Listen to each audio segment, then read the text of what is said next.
Bienvenue, Mohamed Sissoko ici.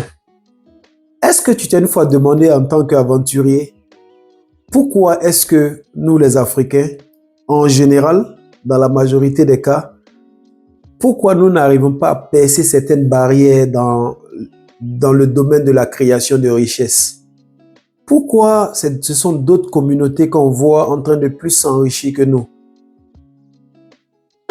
Ici, je vais essayer de te donner une piste sur quelque chose que j'ai identifié qui, à mon avis, peut être la clé pour nous permettre de pouvoir mieux se positionner en tant qu'aventurier, pour pouvoir bien capitaliser. Moi, j'ai identifié, c'est le fait que la majorité des Africains, quand nous venons dans les pays européens, dans les pays américains, par exemple, nous n'avons pas pris en compte le fait que ce sont des pays capitalistes.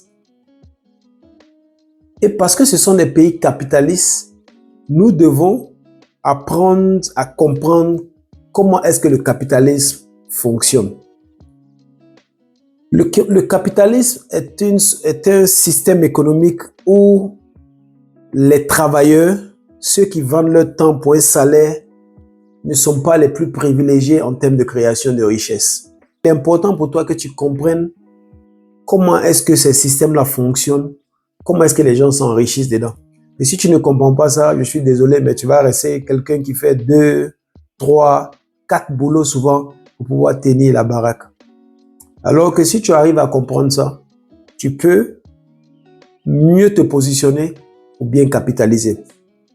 Et dans ce positionnement, tu dois comprendre que dans le système capitaliste, c'est un système où on a accès à beaucoup de crédits.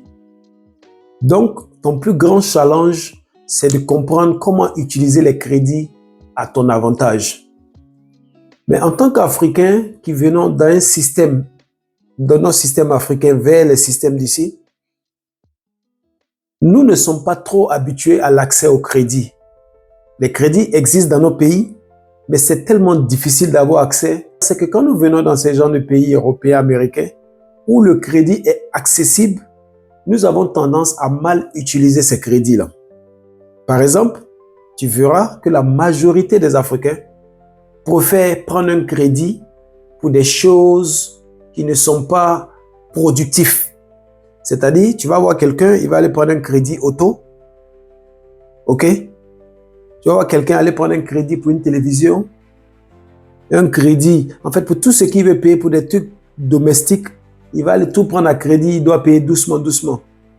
En réalité, lui, en ce moment précis, il se dit qu'il est en train de faire un bon deal puisqu'il est en train de prendre un truc à crédit qu'il paye petit à petit, mais il ne sent pas. Mais ce que nous avons compris dans la création de richesse, c'est que nous devons faire attention à ce que les Anglais appellent le liability. Le liability, c'est toute chose que tu as qui, au lieu de t'apporter de l'argent, est quelque chose au contraire qui te fait dépenser de l'argent. Comme par exemple, une voiture est un liability parce que quand tu as une voiture, tu dois payer du carburant, tu dois souvent faire la maintenance, etc., etc. Donc, une voiture est quelque chose qui va te faire dépenser. À moins que tu prennes ta voiture et que tu en fasses un outil de travail qui te rapporte l'argent, là, les choses changent. Mais en général, on va prendre un crédit auto pour des trucs, voilà, qui ne nous rapportent pas l'argent. Par exemple, on va aller prendre un crédit pour une télévision. Mais combien de fois on regarde la télé, par exemple? OK?